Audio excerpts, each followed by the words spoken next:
¿En dónde estuvimos? En Isaías, ¿cuál? 7. Isaías 7, ¿qué? Es aquí que la Virgen concebirá y dará a luz un hijo. Y llamará su nombre, ¿cómo? Manuel. Es aquí que la Virgen concebirá y dará a luz un hijo. Así que en Isaías 7 iniciamos esta miniserie. Y estoy seguro que en Navidad y en esta época del año, Isaías 7:14, el domingo pasado se estuvo leyendo en muchas iglesias. Al menos aquellas iglesias que tienen la noción del momento del año, de la época del año en la que estamos. No solamente Isaías 7, sino 2 capítulos después. Después del 7, ¿cuál viene? 8. Y así que 2 capítulos después viene Isaías capítulo 9. Y hoy estamos en Isaías capítulo 9. Y 2 capítulos después del 9, ¿cuál viene? El 2 capítulos después del 9 viene el 11. Así que el próximo domingo, ¿en qué pasaje vamos a estar? Isaías capítulo 11. Y que de hecho, cuando yo leía Isaías 11 con la intención de predicarles y de preparar el mensaje para el próximo domingo, yo tuve que llamar a mi esposa y decirle, mira esto, ¿te acuerdas de este pasaje? Porque fue un pasaje que nosotros, hace como 15 años atrás, fuimos muy edificados y muy ministrados por el Señor. Porque hace 15 años atrás y nosotros nos acordábamos como si fuese hoy. Así que yo no entiendo cómo en una semana usted no se acuerda de eso. Y mi esposa venía y me decía, ¿y te acuerdas de esto? Y yo decía, ¿y te acuerdas de esto otro? Y mira esto por aquí en Isaías 11. Isaías 11, de hecho, el capítulo de Isaías es uno de mis capítulos favoritos. Y me muero de ganas quizás ya por estar el próximo domingo con ustedes compartiendo Isaías 11. Pero Isaías 9, el pasaje de hoy, de esta mañana. Isaías 9 es tan poderoso, tan edificante, hermanos, que mientras yo estaba ahí, ustedes estaban adorando al Señor, el Señor seguía trayendo cosas a mi mente, que no fue suficiente en la semana. Yo dediqué la semana pasada a trabajar en Isaías 11 para adelantar trabajo, porque usted sabe que nosotros en fin de año cogemos esas parrandas grandes y la resaca nos dura 3 o 4 días después, no de alcohol sino de cansancio. Yo dije, pues si acaso pasa algo, yo estar listo. Entonces ya Isaías 11 está listo. Y cuando trabajaba en Isaías 9, en esta semana atrás, pasada, la semana entera no me alcanzó. Y espero que la memoria del teléfono me alcance para esta predicación, que Daniel no se me canse después de una hora de grabación. Que ustedes sean pacientes, porque Isaías 9, hermanos, es una promesa muy hermosa. Muy hermosa. Isaías capítulo 9 es una promesa tan preciosa y es algo tan lindo del Señor lo que les regala en su momento. No solamente al rey que se lo dijo, sino también al pueblo después, incluso a nosotros que íbamos a recibir esa promesa. Es un regalo tan lindo del Señor, hermanos, que cuando nosotros nos ponemos a describir los elementos que forman parte de ese regalo, las características, los colores, lo que significa, lo valioso que es, no es posible expresarlo de una manera tal que tú puedas estar satisfecho con lo que expreses. ¿Usted me entiende? ¿Cuántos de los que están aquí han, no sé, participado en un intercambio de regalos? En esta época del año es muy común, ¿no? Yo conversaba con mi mamá hace unos días y ellos tuvieron uno con sus compañeros de trabajo. Yo le pregunté, ¿qué te regalaron? Y ellos con 4 o 5 palabras fue capaz de describirme lo que les regalaron. En ningún país, usted sabe, ¿no? No, me regalaron esto y esto, muy lindo, esto, y ya, con 7 o 8 palabras, 15 minutos de conversación, fue suficiente para describir. Ella no tuvo que volverme a llamar otra vez y decirme, mira, y también esto. Y después al otro día no tuvo que llamarme otra vez para decirme, mira, y también esto otro. No. Pero cuando yo reviso Isaías capítulo 9, el regalo que el Señor nos hizo, hermanos, yo estuve revisando Isaías capítulo 9 por toda una semana y aún ahora en la mañana tenía que seguir incorporando elementos y cosas. Y mira, y también esto otro. Y mira, y también esto otro. Porque es un regalo tan hermoso que el Señor nos ha hecho, que es insuperable. ¿Amén? Amén. Es insuperable. ¿Con qué? Quizás tú participaste de esos regalos a ciegas, en las que tú compras un regalo que tú crees que es el mejor para esa persona. Y cuando tú llevas ese regalo y entregas ese regalo a esa persona, quizás la persona, ay, gracias. Pero no era la respuesta ni la reacción que tú esperabas, porque tú decías, bueno, si le regalé lo que yo pensé que era lo más importante, pero en realidad esa persona tenía otras necesidades que tú no sabías. En realidad esa persona tenía otras expectativas que tú no sabías con el regalo. Y a lo mejor tú le regalaste azul, pero ella no quería azul. A lo mejor quería rojo. Pero el regalo que el Señor nos ha hecho, hermanos, El regalo que el Señor nos ha hecho nos deja a nosotros perplejos de una manera tal que no es posible mirar para el lado y envidiar el regalo de otro. Porque es insuperable, ¿entiendes? Lo que significa insuperable. Cuando tú miras el regalo que el Señor te ha hecho, tú dices, bueno, es que no hay nada mejor. Entonces, si miren Isaías capítulo 9, ¿cuántos lo tienen ya? Isaías capítulo 9. Aquí estamos. Específicamente en el versículo 6. Y es fascinante hablar de estas cosas. Y es muy interesante, a pesar de que quizás alguien que nos esté viendo o que nos vea, no sé, por el internet o que escuche nuestra predicación, quizás alguno de ustedes diga, bueno, pero la Navidad es una celebración pagana, pero no debería celebrar la iglesia estas cosas. Y hay muchas personas diciendo ese tipo de cosas. Pero los que hemos llegado a un nivel de conocimiento del Evangelio, de la palabra, de estrategias, de alcance, de conquista, no andamos en esas niñerías, ¿no?, espirituales, en ese infantilismo. Nos damos cuenta que esta época del año es la ideal para nosotros poder decir que el mejor regalo, que es Cristo, Dios nos los dio. Dios nos dio el mejor regalo, que es Cristo. ¿Y en qué vino envuelto ese regalo? No vino envuelto en un papel de colores, ni con cintas, ni con luces artificiales, que cuando se agota la energía, o cuando se cae el sistema nacional, o cuando las termoeléctricas se rompen, se apagan. No, las luces que le acompañaron a ese regalo fue un lucero que llamó la atención de gente, incluso al otro lado del mundo. La envoltura en la que vino fue tan sorprendente, ese regalo, que hoy incluso nosotros decimos, ¿cómo es posible que en un pesebre, en un lugar donde comen animales, ¿no? ¿Cómo es posible? Así nos sorprende, así nos deja perplejos el Señor. Así nos deja Él de perplejos. Pero que a su lado no pasó mucho tiempo y vinieron sabios a poner oro a su lado, incienso y mirra. Pero no hay nada que nosotros podamos dar, nada que supere el regalo del Señor. Y en esta época del año eso es importante recordar. En esta época en la que las personas se regalan y reciben regalos, es importante recordar que Dios nos dio. Di conmigo, Dios nos dio. Dios nos dio. Dios nos dio a su Hijo. Dios nos dio a su Hijo. Y que hemos recibido, y si nosotros hemos recibido de Él, su Hijo, hemos recibido el mejor de los regalos. Es insuperable. Isaías capítulo 9. Porque un niño nos es nacido. Estamos bajo el título de promesas. Domingo pasado, hoy y también próximo domingo. Porque un niño nos es nacido, hijo nos es dado, el principado sobre su hombro, y se llamará su nombre ¿cómo? Dios fuerte, Padre eterno, príncipe de paz. Y lo dilatado, usted sabe qué cosa es dilatar algo, ¿no? Lo dilatado de su imperio y la paz no tendrán límites. Y eso es algo ininteligible, pero nosotros no podemos entender eso. Nosotros no podemos entender algo que no tenga límite. Y lo dilatado de su imperio y de su paz, dice que no tendrán límite. ¿Sobre el trono de quién? ¿De quién? ¿Del trono de quién? Esto va a ser importante para Isaías 11 próximo domingo. Después no digan que no se los dije cuando les pregunte. Eso queda grabado.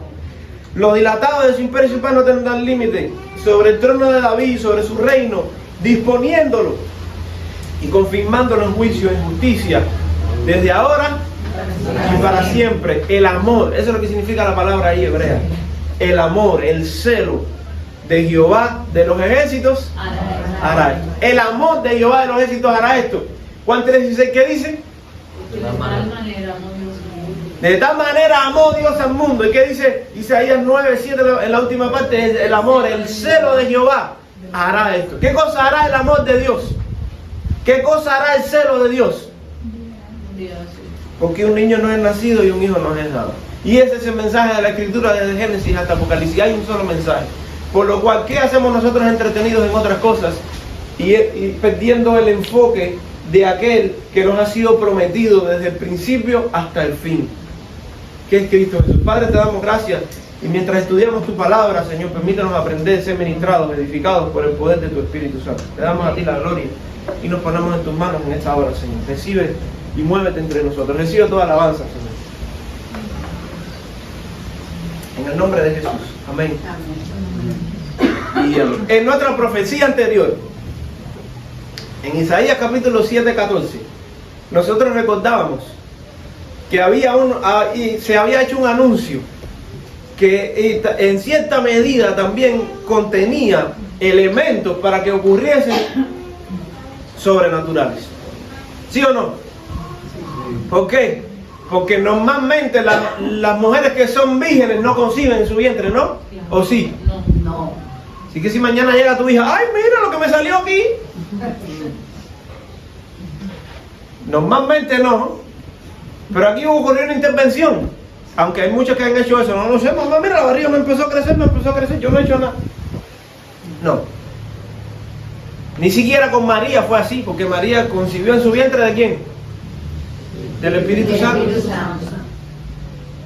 Entonces aquí la Virgen concebirá y dará a luz un hijo. ¿Y eso iba a ser qué cosa? Iba a ser eso. Una señal, ¿se acuerdan? Una señal. ¿Por qué iba a ser una señal? Porque a este rey, el profeta Isaías le dijo, pide señal. A Acaz, ¿se recuerdan? En el capítulo 7. En el capítulo 7. Isaías le dijo a Acaz, pide señal. ¿Qué fue lo que le respondió a Acaz? Versículo 11, pide para ti señal de Jehová tu Dios. Demándala. Ya sea de abajo en lo profundo o de arriba en lo alto. Y hay otras traducciones, también se me pasaba el dato. Hay otras traducciones que dicen de otra manera la forma en la que Isaías le presenta el mensaje al rey. Y dicen que Isaías se paró delante del rey y le dijo, pide la señal que quieras. Ya fuera una señal tan profunda como el Seol, o ya sea una señal tan alta como los cielos. Pide para ti señal. O sea que ese es el Señor le sirvió en bandeja de plata. ¿Cuántos de los que están aquí quisieran que Dios le hiciera eso? Pídeme lo que quieras. ¿Sí? No importa lo que sea. Si es algo tan difícil como y tan profundo como el infierno, tan alto como el cielo, pide lo que quieras. Y de esa manera el Señor le iba a dar señal a Acaz que él era el rey de reyes, que él iba a estar con su pueblo, que él lo iba a proteger, que Siria y que Efraín, la tribu del norte, o Samaria, no iban a hacer ningún tipo de daño porque él iba a ser su guarda, él iba a ser su protector. Pero ¿qué respondió Acaz? Estamos recordando el contexto, ¿no? De Isaías 7, que es el mismo que Isaías 9, 2 capítulos después. ¿Qué le dice Acaz? No pediré señal. ¿Y disfraza todo eso de qué? De religiosidad. Porque yo no voy a tentar. ¿Pero por qué Acaz le responde eso? Bueno, capítulo 8. Capítulo 8 hay un juicio sobre Acaz. Acaz le dice eso a Isaías. Yo no voy a tentar al Señor. No porque él crea en el Señor. Porque ¿qué hacía Acaz? ¿Qué era lo que hacía?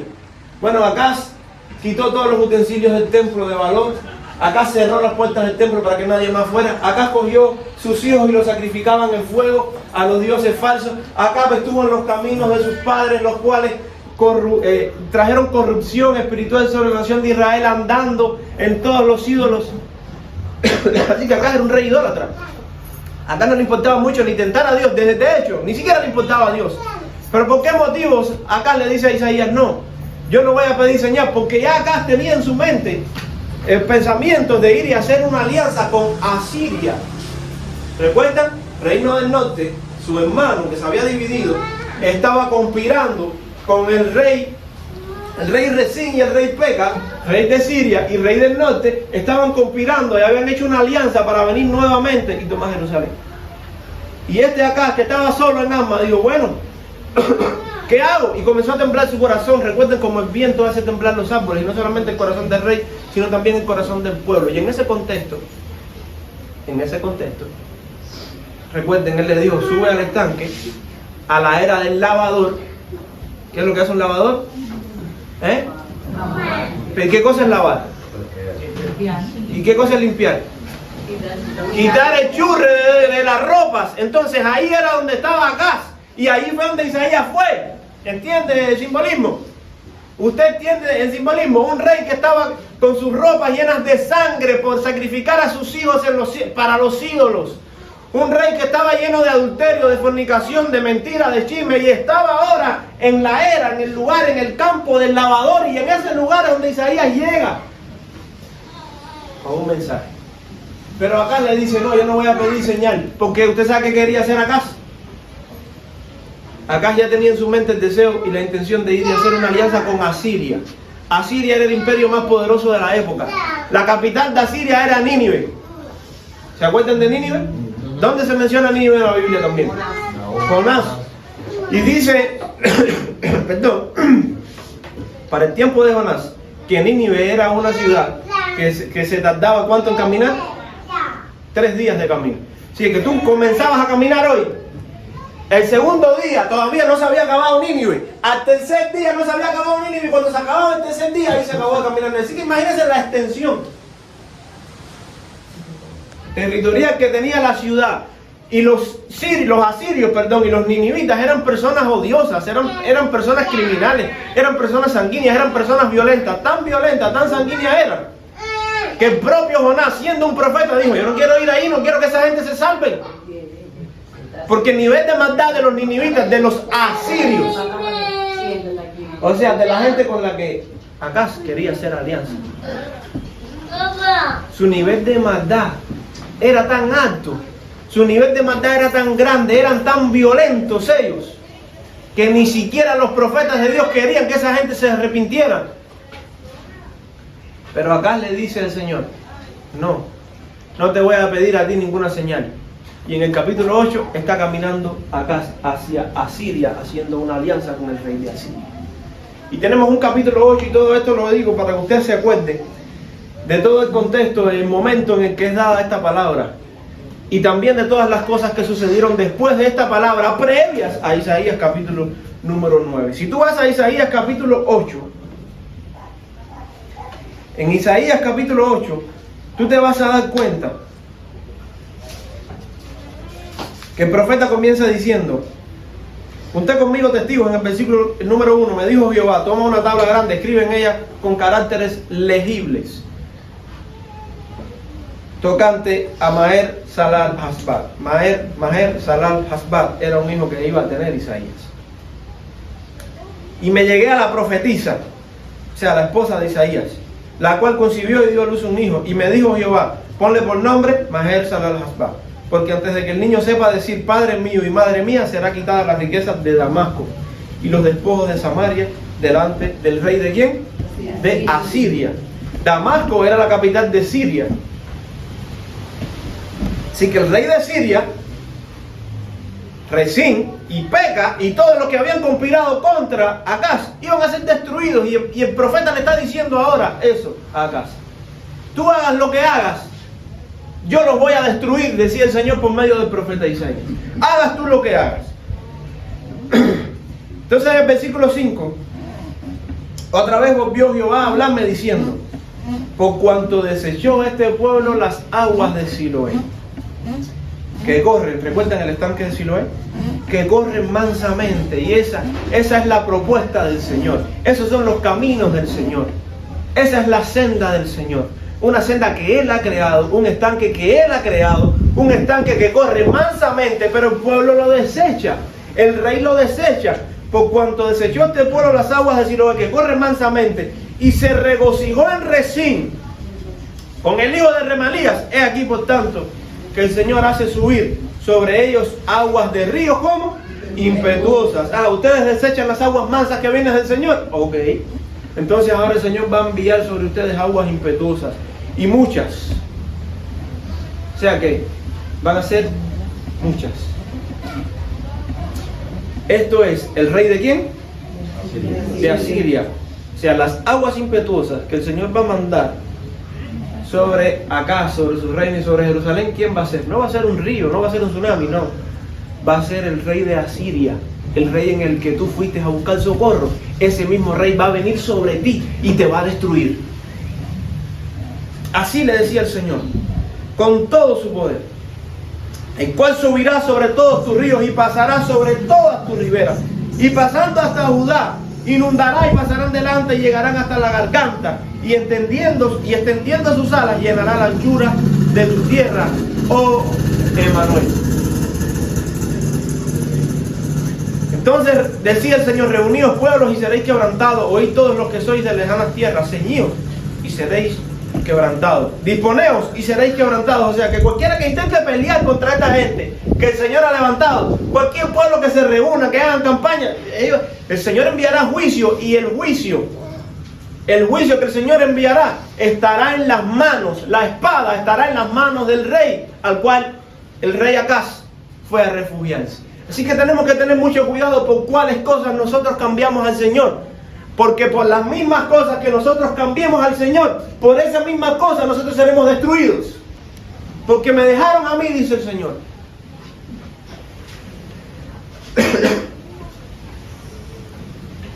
Tomar consejo y será anulado.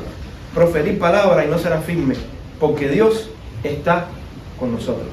Porque Jehová me dijo de esta manera, con mano fuerte, y me enseñó que no caminase por el camino de este pueblo, diciendo: no llaméis conspiración todas estas cosas que este pueblo llama conspiración, ni temáis lo que ellos temen, ni tengáis miedo. Entonces, he aquí una palabra especial para nosotros en esta mañana. A Jehová de los ejércitos, decía el profeta, le decía al pueblo: a Jehová de los ejércitos, a Él santificad, Él sea vuestro temor y Él sea vuestro miedo. Entonces Él será por santuario, pero a las dos casas de Israel por piedra de tropezar, y por tropezadero para caer, y por lazo y por heredad al morador de Jerusalén. Muchos tropezarán entre ellos y caerán y serán quebrantados y se enredarán y serán apresados. Ata el testimonio, sella la ley entre mis discípulos. Y esta fue la palabra que el Señor daba por medio del profeta Isaías. Y si nosotros nos vamos al último versículo, capítulo 8, versículo 22, nosotros vemos que la profecía cierra, versículo 21 y versículo 22, dice: y pasarán por la tierra fatigados y hambrientos. Y esto es lo que le esperaba al pueblo. Esto es lo que le esperaba acá por haber abandonado a Dios. Y esto es lo que le sucede y lo que le espera. Esto está en espera de todos aquellos que abandonan al Señor tu Dios, al Señor su Dios, por la confianza en este mundo, por los beneficios de este mundo, por las alianzas con este mundo. Esto es todo lo que le espera. Y pasarán por la tierra fatigados, hambrientos. Yo creo que es imposible no pensar en nuestro país cuando leemos esta escritura. Es imposible no hacerlo. Porque nosotros preferimos, a nivel de nación, de país, nuestros presidentes prefirieron hacer alianza con Rusia, con Siria, con Pakistán, con todos los quistanes eso, y con todos los musulmanes, y con todos los comunistas. Y miren lo que estamos, miren lo que tenemos. Miren lo que tenemos. Pasamos fatigados, hambrientos, y acontecerá que teniendo hambre se enojarán y maldecirán a su rey. Es lo que están haciendo. Usted pone en Google hoy el nombre de nuestro presidente y la frase que le sigue detrás, no sería bueno para un cristiano decirle en altavoz, porque de esa manera él es conocido. Pasarán por la tierra fatigados, hambrientos, acontecerá que teniendo hambre se enojarán y maldecirán a su rey, y también maldecirán a Dios. Y hoy hay gente haciéndolo así, que culpan a Dios por causa de las desgracias que vinieron por resultado de nuestras decisiones. Mira si esto se está cumpliendo incluso nosotros hoy, 2400 o 2800 años después. Pasarán fatigados, hambrientos, y acontecerá que teniendo hambre se enojarán, maldecirán a su rey, maldecirán a su Dios, y levantarán el rostro en alto, y mirarán a la tierra, y he aquí tribulación, tinieblas y oscuridad. Y esto no está hablando de Cuba, esto está hablando de lo que le pasó a Israel, ¿no? Pero bueno, hay un principio, y todos los que andan por esa senda es lo que les acontece. Mirarán a la tierra, y he aquí tribulación, tinieblas, ¿y qué cosa? Y oscuridad, y angustia, y serán sumidos en las tinieblas. Y serán sumidos en las tinieblas. Y después de una profecía como esta, ¿cómo se quedaría el corazón de un pueblo que acaba de temblar de miedo porque los reinos del norte conspiran en su contra? Después de una profecía como esta, ¿cómo estaría el corazón de un pueblo que ve a su rey siendo destruido? Después de una profecía como esta. Pero llegamos a Isaías capítulo 9, hermanos. ¿Y cómo comienza diciendo Isaías 9? Mas no habrá siempre oscuridad para la que está ahora en angustia. Mas no habrá siempre oscuridad para los que ahora están en angustia. Miren, hermanos, nosotros en Isaías capítulo 7 concluíamos que a pesar de las malas acciones de Rezín. Cierren los ventanas de este lado. A pesar de las acciones de Rezín, a pesar de las acciones de Peca, a pesar de las acciones de Acaz, que era el rey, a pesar de todas esas cosas, hermanos, el Señor les da un regalo y les dice: a pesar de tu rebelión, a pesar de tu idolatría, a pesar de que no hayas pedido señal, yo te voy a dar una señal, y esa señal va a ser Emmanuel. O sea que Emmanuel no se merecía quien iba a recibirlo, y quien iba a recibir no se merecía Emmanuel. Pero aún así el Señor, la respuesta del Señor para un rey pecador, para un rey idólatra, para un rey impío, para un rey inconverso, aún así la respuesta del Señor es Emmanuel. ¿Y cuál es nuevamente la respuesta del Señor ahora para un pueblo como el pueblo de Israel? Él les promete: mas no habrá para siempre oscuridad.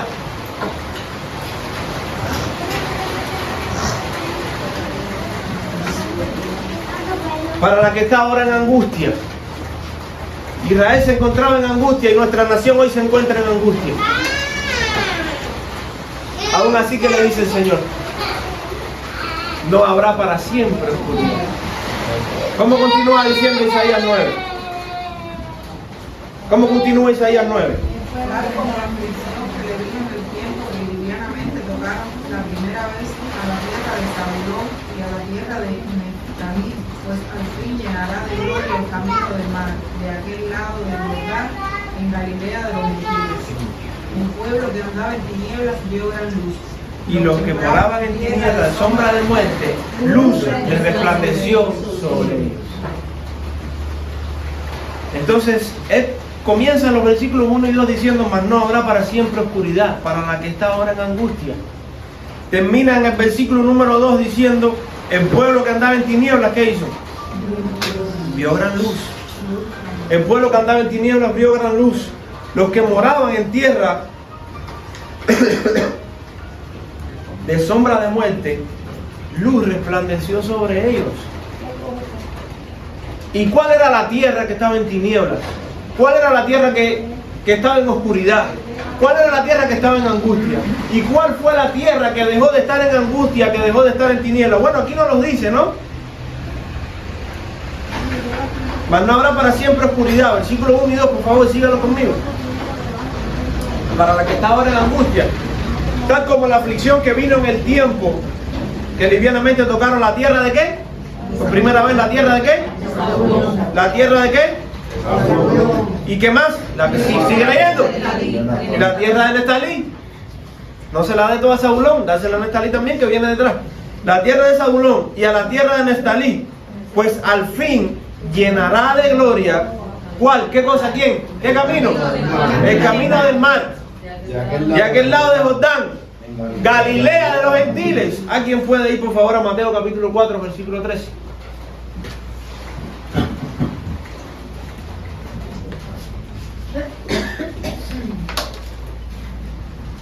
Y dejando a Nazaret, vino y habitó en Capernaum. ¿Quién fue ese?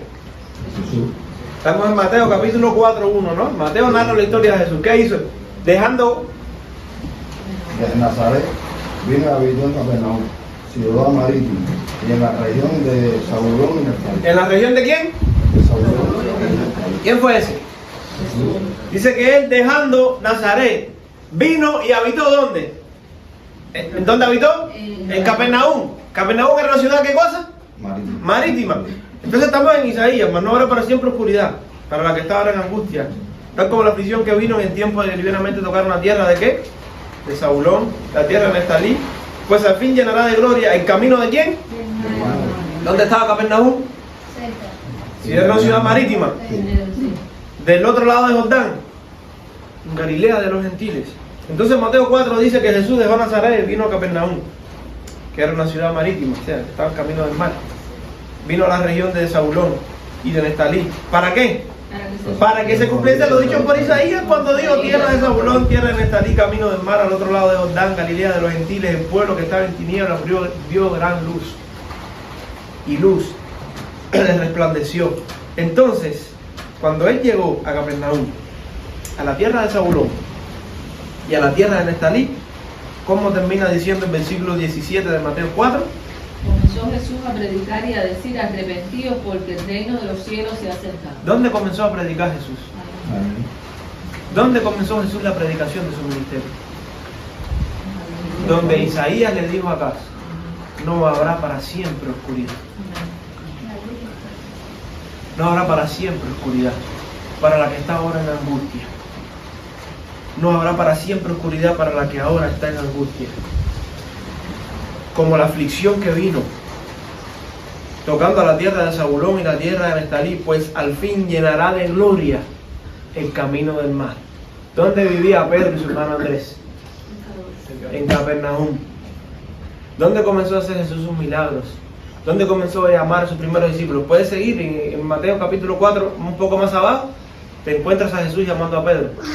Y pasó junto al mar. ¿Y quién estaba ahí recogiendo las redes? Capernaum, que era una ciudad marítima, que era el camino del mar. Ahí estaba Pedro, ahí estaba su hermano Andrés. Ahí estuvieron los primeros discípulos que el Señor llamó, y ahí comienza a prenderse una luz que nunca más se apagaría, porque no iba a haber para siempre oscuridad. No iba a haber para siempre oscuridad para la que ahora está en tinieblas. Pero nosotros seguimos en Isaías 9, porque no estamos analizando Mateo. Estamos revisando las profecías y estamos en la profecía de Isaías 9. Y un poco más adelante, el versículo número 2 dice que el pueblo que andaba en tinieblas vio gran luz. Los que moraban en tierra de sombra de muerte, luz resplandeció sobre ellos. Pasamos al versículo 3, donde dice: multiplicaste la gente, aumentaste la alegría, y se alegrarán delante de ti. ¿Cómo qué? Como se alegran en la siega, como se gozan cuando reparten los despojos. Versículo número 4, ¿qué dice? Porque tú qué? Y la vara y el cedro como en Madián.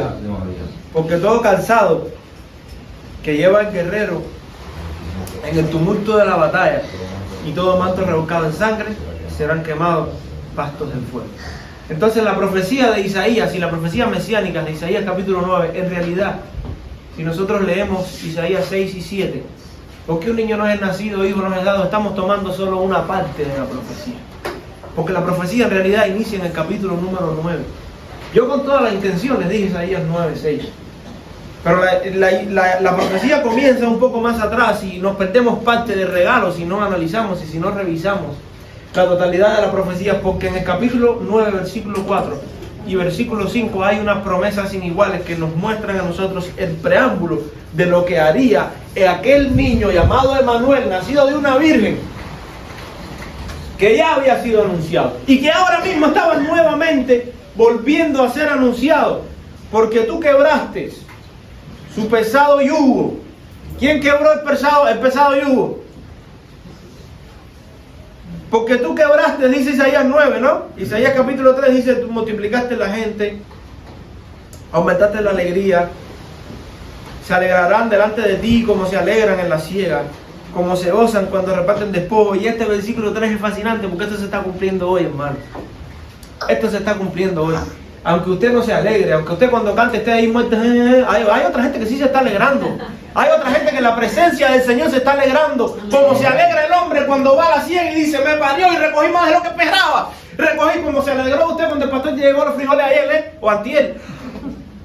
Hay gente que hoy se alegra, pero no por arroz ni frijoles. Se alegran por causa del Señor su Dios. Aleluya. ¿Cuál es el motivo de nuestra alegría hoy? El tuyo. No sé cómo estás así sentado, que tenemos nosotros que ahí sacarte los amén ahí bien duro, ¿no? Los que conocen al Señor su Dios y los que han sido iluminados por esa luz, los que han sido sacados de la oscuridad, ellos se alegran delante de Él, como se alegra el hombre el día de la siega, el día de la cosecha. Dice el versículo 3: se alegrarán delante de ti porque tú multiplicaste la gente, aumentaste la alegría. Y esa es la obra del Señor entre nosotros, y esa es la obra de aquel niño que iba a nacer entre nosotros. Esto es un preámbulo de lo que Él haría, pero fíjense que es una profecía que estaría por realizarse, pero que si tú se fijas en la gramática, aquí esto no está en futuro. La gramática de la profecía está en presente, porque ya eso Dios lo está mirando. Ya eso Dios lo está mirando, así que estamos en medio de un presente profético, lo cual la propia gramática insiste en el hecho de que así va a suceder. No hay posibilidad ni hay margen de error. Así va a suceder. Y tan cierto es que ya Dios está mirando. En la época de Isaías, ya Dios está mirando a un pueblo regocijándose delante del Señor su Dios, delante de este niño. Ya Dios lo está mirando. Y yo quiero ser ese pueblo. Yo quiero ser ese pueblo que se goce. Yo quiero ser ese pueblo que reciba esa alegría delante del Señor. Yo quiero ser ese pueblo que cumple esta profecía. Entonces llegamos a un versículo 4. Porque tú quebraste su pesado yugo. ¿Quién quebró el pesado yugo? Aquel que trajo luz. Aquel que trajo luz al otro lado del mar. Aquel que trajo luz a aquel pueblo que andaba en tinieblas. Aquel que quitó la angustia. Aquel que quitó la oscuridad que reinó hasta ese momento. Pero el Señor dijo, no habrá para siempre oscuridad. Por causa de la aflicción que sucedió aquí, por causa de la aflicción que sucedió allá, por causa de la aflicción que sucedió acullá, no habrá para siempre oscuridad. Porque ¿qué va a hacer el Señor? Bueno, el Señor va a multiplicar la gente, el Señor va a aumentar la alegría, versículo 3. Y se van a regocijar delante del Señor como se regocija al hombre. Como se alegra en la siega. Como se gozan cuando se reparten los despojos. Y repartir los despojos era algo que se hacía después de una gran victoria. Después que un reino vencía a otro reino, el reino vencedor iba y recogía todos los tesoros de ese reino. Y le decía a sus soldados y a sus guerreros, toma, toma, toma, estos son los despojos. Y los soldados y los guerreros se alegraban cuando recibían el premio por causa de su victoria. Y así eso es el sentimiento que describe el profeta, que se provoca en aquellos que iban a ser tocados por el Señor, por aquel niño que iban a ser. Es un pueblo, una iglesia que no se goza en el Dios que tiene, es una iglesia que no conoce al Dios que tiene. Indiscutiblemente, aunque venga cada domingo. Aunque venga cada domingo el pueblo del Señor que ande cabecibajo, en realidad no es pueblo. Es uno más en el busto, no conoce al Dios que tiene y no sabe lo que es capaz de hacer. Y no ha experimentado lo que Él ha hecho. Pero llegamos a un versículo 4. Y el versículo 4 describe ese preámbulo un poco más. Y ahí estamos muchos de nosotros, porque en el versículo 4 dice, porque tú quebraste, ¿qué cosa? Acá había un yugo que nosotros teníamos. Nosotros en el discipulado anoche en la casa con los hermanos que estábamos allí, había un hermano que él constantemente dice esto, porque él tenía un yugo sobre sí, que un pastor le había puesto, que un apóstol le había puesto, que un cristiano de una iglesia le había puesto, un yugo que él no podía cargar. Y constantemente ese hermano, mientras más vamos avanzando en el discipulado, me dicen, ¿y por qué nos ponen estas cargas arriba? ¿Por qué nos ponen estas cargas en la iglesia arriba? ¿Por qué me ponían este peso encima? Quizás muchos de nosotros tenemos un peso que nos pone el mundo, que nos pone este país, que nos pone las circunstancias que estamos viviendo, que nos pone la enfermedad que tenemos, que nos pone la familia, que nos pone la crisis y la situación que estamos pasando ahora, y tenemos un peso arriba, tenemos un yugo. La palabra describe lo que iba a hacer este señor. La palabra describe lo que iba a hacer este niño. La palabra describe lo que iba a hacer Jesús. ¿Qué iba a hacer Él? ¿Y luego qué más iba a hacer? ¿Te iba a dejar libre? No. ¿Qué dice Mateo 11:30? Llevad mi yugo. Lleva el mío, porque mi yugo es fácil y ligera es mi carga. Así que el yugo que tú tienes encima, tú eres un esclavo. Tú eres un esclavo. Yo no soy esclavo, sí, eres un esclavo del dinero. Eres un esclavo de tus pasiones, eres un esclavo de tu familia, eres un esclavo de tu trabajo, eres un esclavo del sistema, del país, de la política, eres un esclavo de tus ideas. Y esas cosas que te esclavizan ponen un yugo sobre ti. Y el Señor ha venido en esta mañana a decirte por medio de esta palabra, voy a romper ese yugo. Amén. Pero no para que te quedes sin ninguno. Ahora para que pases en lugar de ser esclavo de todas estas cosas que me he mencionado, que te he mencionado, para que pases a ser mi esclavo, mi siervo. Y no vas a hallar mayor gozo que ser mi siervo y ser mi esclavo. ¿Usted sabe por qué? Porque Mateo 11:30, ¿qué dice? ¿Me buscaron o no?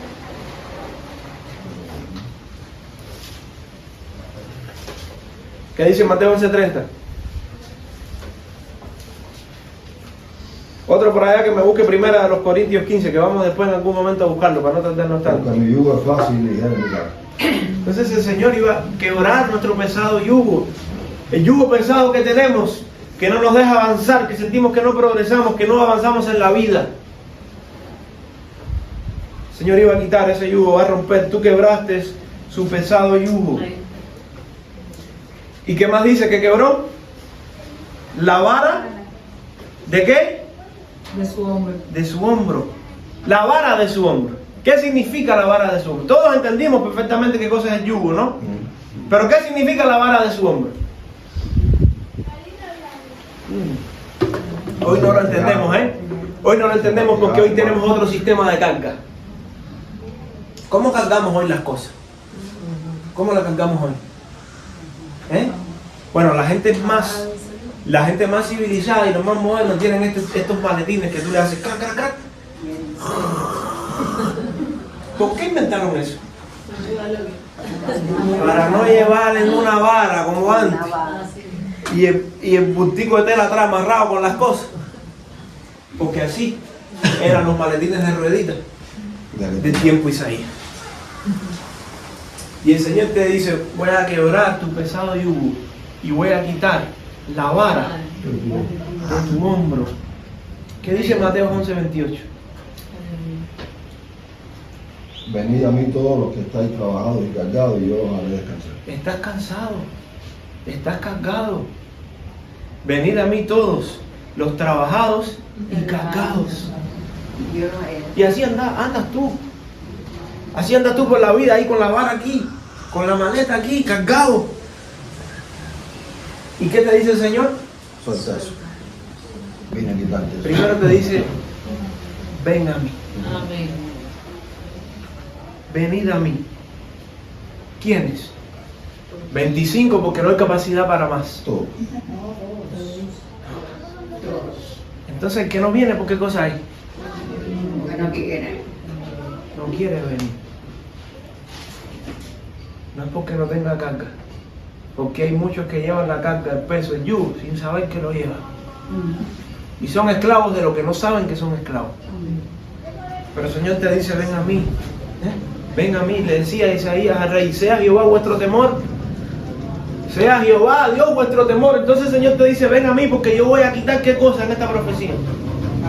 Ese hijo que me van a hacer, ese regalo que yo te di, Él te va a romper un yugo. Y va a poner otro yugo sobre ti para decirle a los demás que tú no estás solo. O sea, que tú tienes un dueño, que tú trabajas para alguien. Para eso le pones el yugo, ¿no? A los animales de trabajo, ¿no? Para eso, para trabajar. Entonces, tú vas a tener un yugo porque tú vas a trabajar. Pero ¿para quién vas a trabajar con ese yugo? Y es un yugo fácil. Y es un yugo ligero. Amén. Pero también tenemos cargas que llevamos por la vida.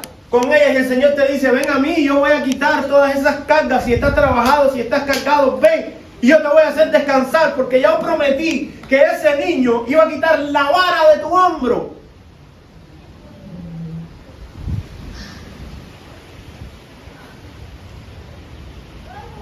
Y me queda algo más, ¿no?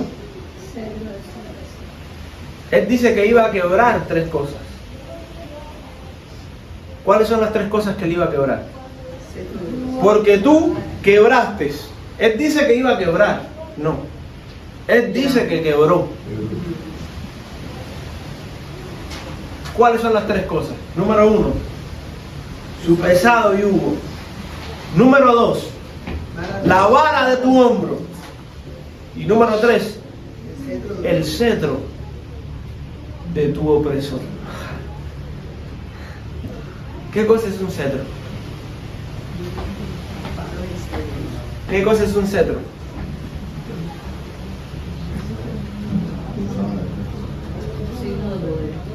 Cetro era ese bastón que usaba el rey en su mano, que usaba solo el rey en su mano. Solo el rey. Hubo una reina que osó presentarse delante del rey sin que él le extendiera su cetro, y eso le iba a costar la vida, porque el cetro es símbolo de autoridad, y cuando aquel rey extendía su cetro era que tú podías Entonces el cetro es un señal de autoridad, es un señal de reinado, es un señal de imperio. Es un símbolo real que solamente, la corona no, porque los reyes tienen corona, pero los príncipes también tienen la suya, un poco más pequeña, ¿no? Pero también tienen la suya, pero los príncipes no tienen cetro. El cetro lo tiene solamente el rey, y de hecho los reyes usaban los cetros solamente para momentos específicos en los que iban a emitir un decreto real. O sea que el cetro en la mano del rey era la expresión máxima de autoridad. La expresión máxima de autoridad, cuando el rey decía algo con su cetro en la mano, era inquebrantable.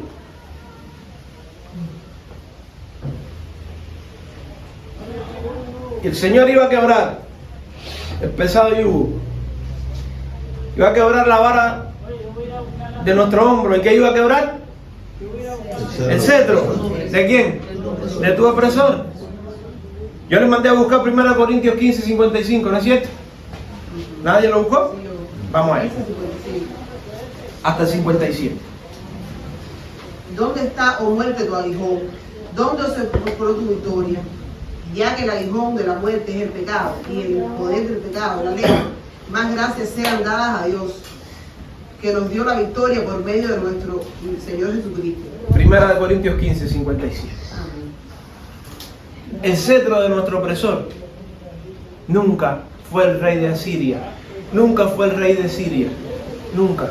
Incluso el rey de Siria, el rey de Asiria, el rey de Samaria, el rey de Damasco y cuantos reyes han existido, todos que han pasado, todo que ha pasado con ellos, han muerto todos. Entonces hay un rey que reina por encima, y es el reinado de la muerte, el reino de la muerte. Y el reino de la muerte es un reino que está establecido y que alcanza a cuantos hombres nazcan, sin importar su valía, sin importar su dinero, sin importar el lugar en el que nazcan, sin importar sus habilidades, sus conocimientos. La muerte te alcanza, ¿sí o no? Y nadie sabe cuándo. Entonces hay un reino que es el reino de la muerte, y ese reino, ese cetro, que nunca nadie pudo quitarle. Dice que Jesús iba a quitar ese cetro, iba a quebrantar el cetro de nuestro opresor. Y ahora tenemos a Pablo diciendo, luego que el Señor Jesús resucitó al tercer día, tenemos a Pablo diciéndole a la muerte: ¿dónde está, muerte, tu victoria? ¿Dónde está, sepulcro, tu aguijón? Ya que el aguijón de la muerte es el pecado, y por el pecado la ley, más gracias sean dadas a Dios, que ¿qué cosa? Que nos dio la victoria sobre el cetro de nuestro opresor por medio de nuestro Señor Jesucristo. Amén. Hebreos 2:14. Así que, por cuanto los hijos participaron de carne y de sangre, Él participó de lo mismo, para destruir por medio de la muerte al que tenía el imperio de la muerte. Esto es aquí. Así que Jesús, por medio de su muerte, quebrantó el cetro del que tenía el imperio de la muerte, que es Él. Así que miren cuántas cosas iba a hacer este niño. Y todo eso viene en un regalo, ¿no? Amén. Todo eso viene en tu regalo. Todo eso está ahí dentro. Entonces, ¿cómo no te vas a alegrar delante de tu Hacedor? ¿Cómo va a provocar en ti más alegría unas libras de frijoles que mañana se te van a acabar? Pero Cristo no se acaba, ¿no, Eval? No decíamos ayer la silla aquí. Él no se acaba, no se te va a acabar. Ese regalo no se te va a acabar, y esto va a seguir cumpliéndose en ti. Y por si fuese poco, ¿quién es ese niño? ¿Cómo se llama? Emanuel. Entonces el profeta dice, si tú vas a llamar su nombre, versículo número 6, ¿no? Ahí estamos, ¿no? Pero antes de eso, entre el 4 y el 6, está el versículo 5, que no tiene desperdicio tampoco. Versículo 5 dice: porque todo calzado que lleva, ¿quién? El guerrero. Todo calzado que lleva el guerrero en el tumulto de la batalla, y todo manto revolcado en sangre, ¿serán qué cosa? Quemados pastos del fuego. ¿Qué significa esto para nosotros hoy? ¿Qué significó para el rey que lo escuchó, para el pueblo que lo escuchó? Yo quiero que tú me escuches bien. Porque el significado del versículo 5 es muy importante, incluso para nosotros hoy. Deja de pelear ya. Deja de luchar ya. Deja de batallar ya. Coge todos los accesorios que tú tienes, los argumentos que tú tienes para pelear, para defenderte, para atacar. Coge todo eso y quémalo en el fuego, porque no va a ser necesario. No va a ser necesario que tú pelees. Y por eso el versículo 5 dice: porque todo calzado que lleva el guerrero en el tumulto de la batalla, todo manto revolcado en sangre, van a ser quemados, van a ser pasados por el fuego. O sea, no va a ser necesario que los que reciban a este niño, que va a quebrar el yugo, que va a quebrar la vara en el hombro, que va a vencer y que va a quebrar al que tiene el imperio, al que tiene el cetro en su mano, que va a vencer, él va a vencer al opresor, por lo cual, como su victoria va a ser tan patente que va a vencer a aquel que tiene la autoridad, no va a ser necesario que tú uses el calzado nuevamente en la batalla, no va a ser necesario que tú uses el manto que te protege, no va a ser necesario. Quema todas esas cosas. ¿Usted sabe por qué? Porque un niño nos es nacido, dice el versículo 6. Aleluya. Amén, aleluya. ¿Quién va a pelear por mí? Un niño va a nacer. Un niño nos es nacido. ¿Cómo continúa diciendo? Un hijo nos es dado. Ese es tu regalo. ¿Lo recibes en esta mañana? Amén. Pero pastor, ¿y no tengo que pelear? No. ¿Usted sabe por qué? Porque él tiene autoridad en sus hombros. ¿Cuántos fueron militares o pasaron por el servicio militar o aún son militares todavía? A ver, levanten la mano los que son militares todavía. Yo soy de Cristo. De Cristo. ¿Qué es lo que se le pone aquí a los militares? Grado. ¿Qué significan los grados? Significa el rango de autoridad que tú tienes. De manera tal que tú vas a decir, cuando tú estás en una unidad militar o en el ejército, ¿para dónde tú miras primero cuando hablas con una persona? Tú no miras para cara ni miras nada, tú miras a ver con quién es a ver quién es. No quién es la cara, ¿no? Sino. Yo recuerdo en una ocasión que ay, Dios mío. A mí me pusieron en el lugar, en la puerta donde se reciben. Eso se llama el punto de control de pase. Porque por ahí por donde pasan primero las personas tienes que controlar los que entran y los que salen.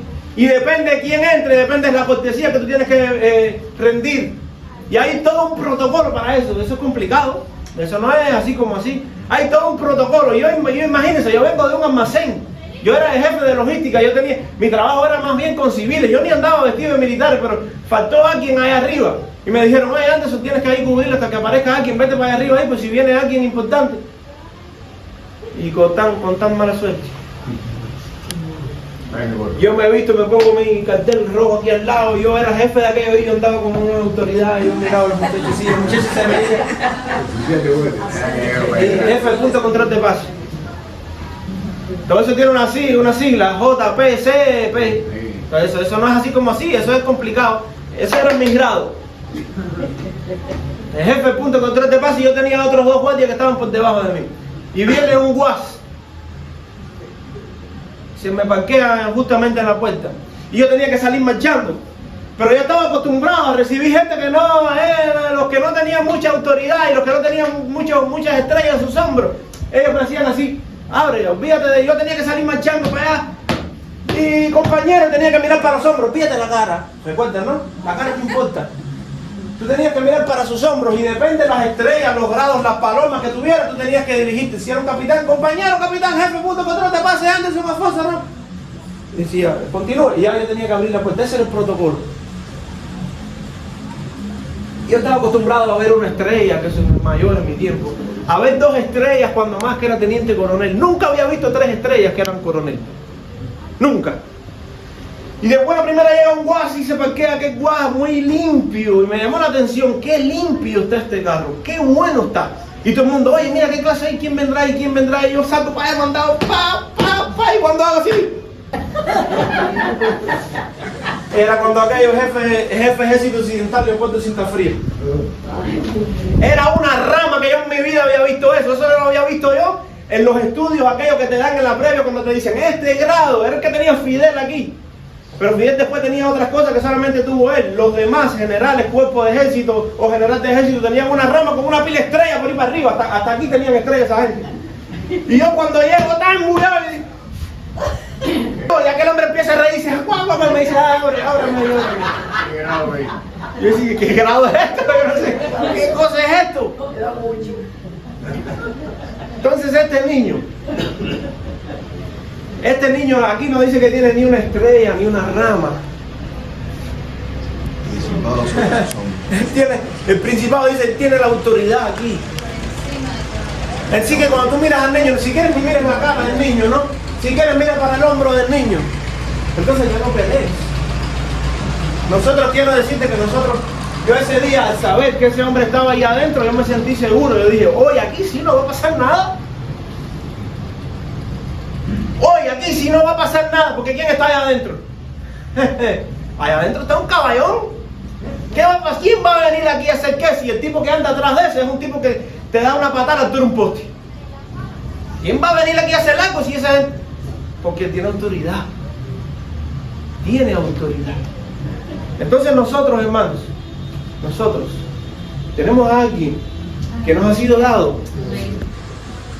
Que no es que sea el ejército de una región, no es que sea jefe de una región, de un ejército, no. Es que Él es el Rey de los Reyes. Y es que Él es el Señor de los Señores y Él nos ha sido dado. Así que mira, quema tu calzado, quema tu manto. Ya eso no te va a hacer falta. ¿Qué tú vas a hacer?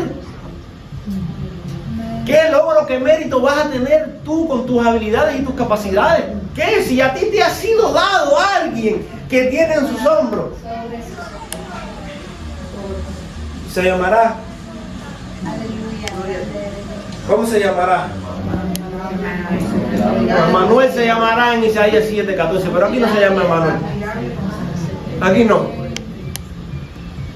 Aquí tiene otros nombres. Aquí tiene otros nombres. Dice aquí Isaías 9, versículo 6, porque un niño nos es nacido, hijo nos es dado, y ese niño iba a tener sobre sus hombros la autoridad. Y se llamará su nombre ¿cómo? Admirable. Digo conmigo, admirable consejero. Admirable consejero, porque esa en realidad es una sola palabra en hebreo que tuvo que ser traducida de dos maneras para describir la acción que se realiza. ¿Qué es un consejero? Admirable consejero. Eso es una sola. Aunque está dividido por una coma ahí, son dos sustantivos, dos adjetivos que sabemos y tal. De hecho son sustantivos, ¿no? Porque son nombres con los que iba a ser conocido. Pero en realidad en hebreo es una sola, admirable consejero. Así que un consejero admirable, ¿qué características tiene que tener una persona para ganarse ese rango?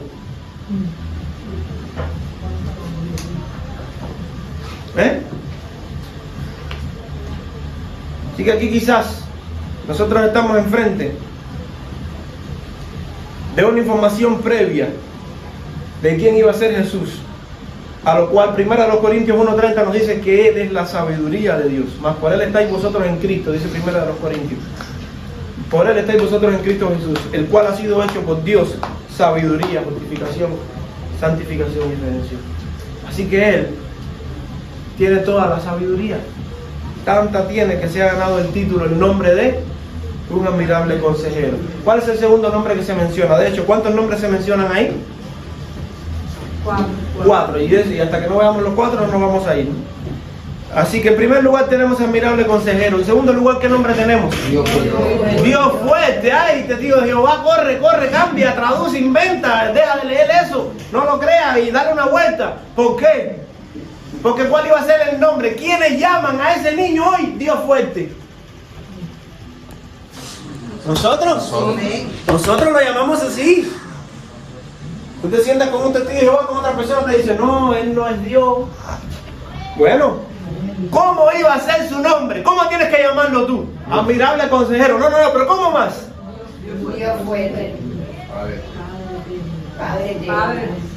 Entonces, 1 Juan 14:7. Para los que tienen confusión todavía si Jesús es Dios o no, si es el mismo Padre, si no es. ¿Quién es Jesús entonces? ¿Quién es ese niño que nos ha sido dado? Para que usted tenga idea de la magnitud del regalo. En Juan capítulo 14 hay una controversia. Felipe le pregunta al Señor, muéstranos al Padre. Mira, y tú nos muestras al Padre, ya nos basta. ¿Qué le responde Juan 14, el Señor? Versículos 7 y 9. Si me conocéis, también a mi Padre conoceréis. Y desde ahora le conocéis y la habéis visto. Felipe le dijo, Señor, muéstrame al Padre y nos basta, le dijo. Tanto tiempo hace que estoy con vosotros y no me has conocido. Felipe, El que me ha visto a mí, ha visto al Padre. ¿Cómo pues dices tú, muéstrame al Padre? ¿Cómo pues dices tú si Él es Dios fuerte? ¿Y cuál es el tercer nombre? Padre eterno. Padre eterno. ¿Quién llama a Jesús Padre hoy? Nosotros.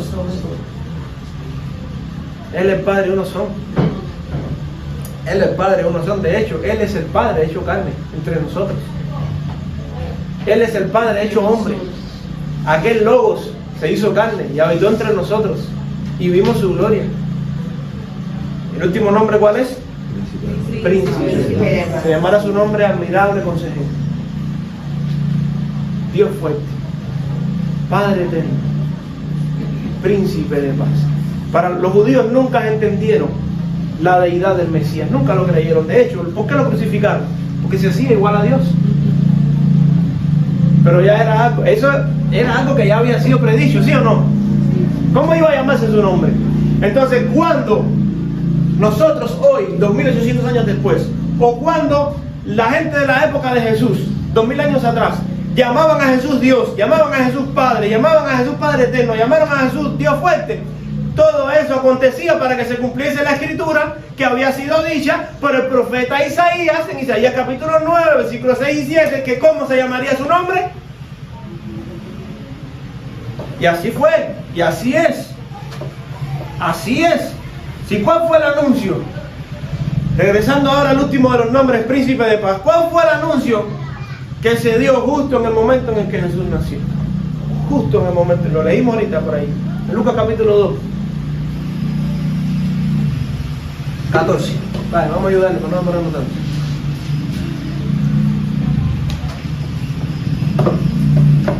Lucas 2, 14.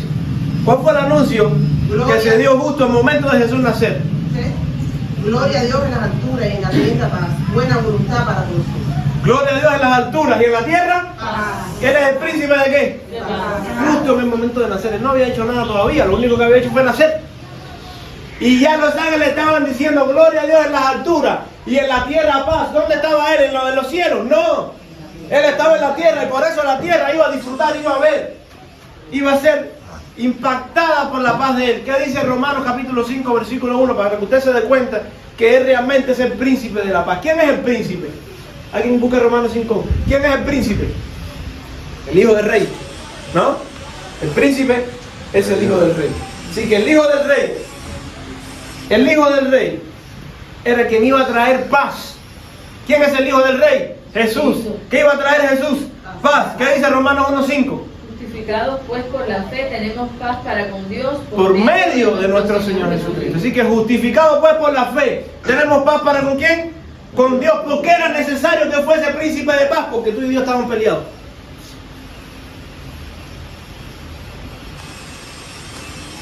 Tú y Dios estaban peleados. Y si no es por medio de Jesús, no hay paz. Porque Dios demanda de ti.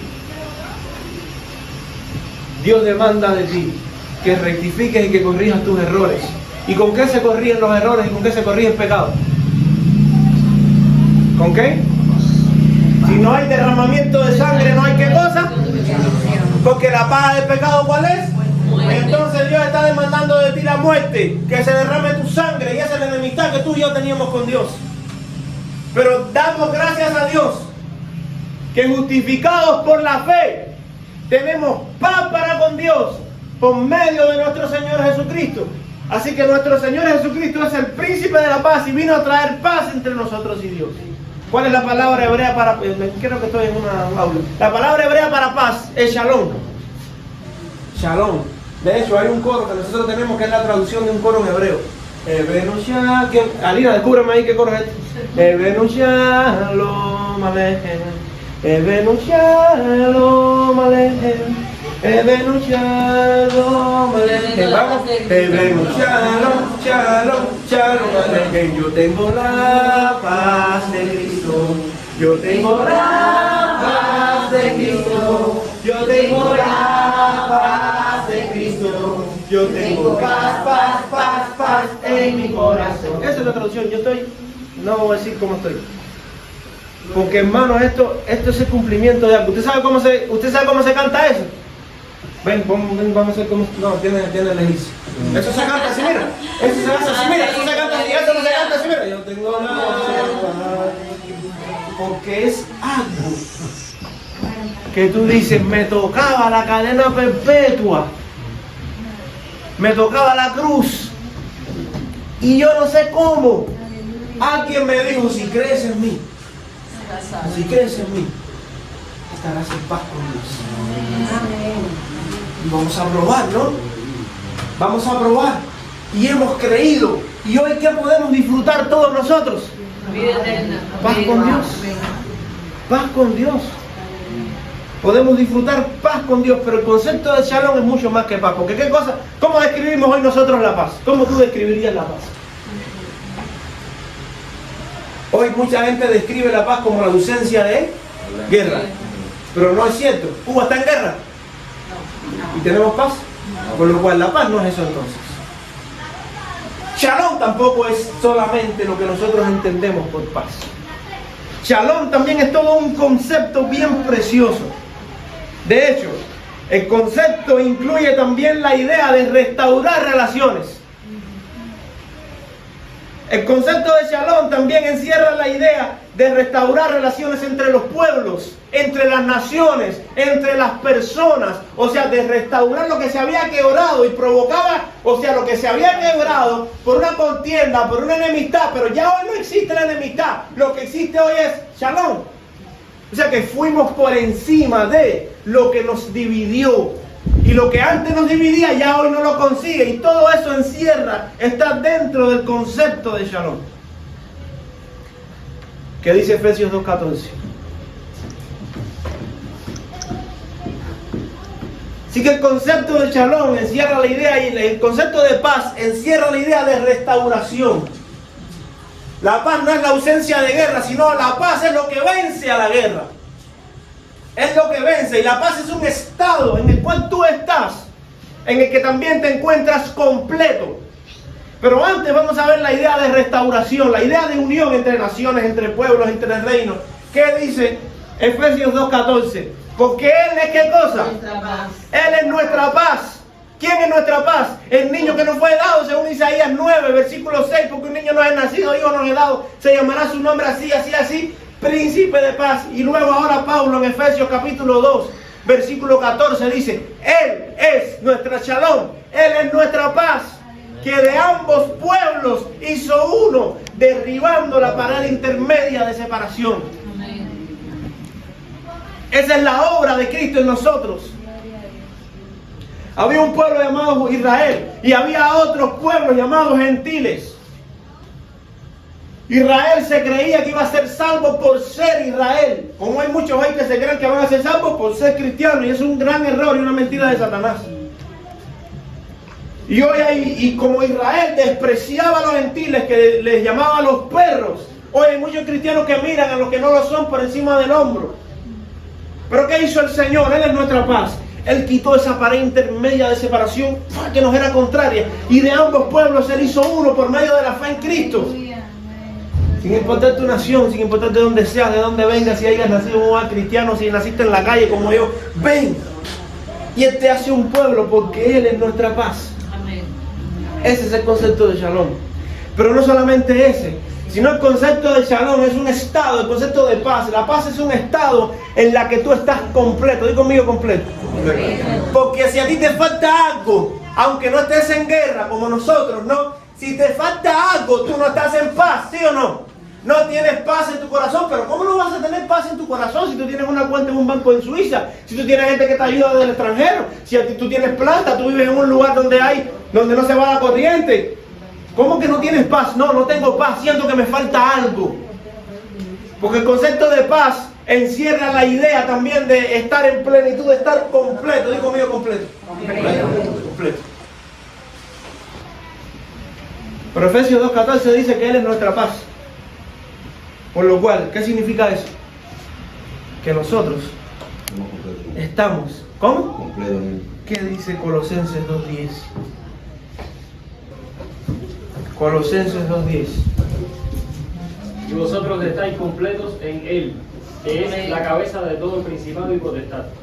Y vosotros estáis completos en Él. ¿Dónde estamos completos? En Él. ¿Dónde vamos a estar en ese estado en el que digamos, no me falta nada? No me falta nada. En Él. Solamente en Cristo. Y vosotros estáis completos en Él, que es la cabeza ¿de qué? De todo principado, de toda potestad y de todo nombre que se nombra en el cielo y en la tierra. Ese es Emmanuel de Isaías 7:14. Y ese es el niño que nos es nacido, que nos ha sido dado. Y que íbamos a llamar su nombre. Admirable consejero, Dios fuerte, Padre eterno, Príncipe de la paz. No puedes irte de aquí sin recibir ese regalo. Aleluya. No puedes vivir un día más sin recibir ese niño que nos ha sido dado. Padre, te damos gracias, Señor. Gracias por esta mañana.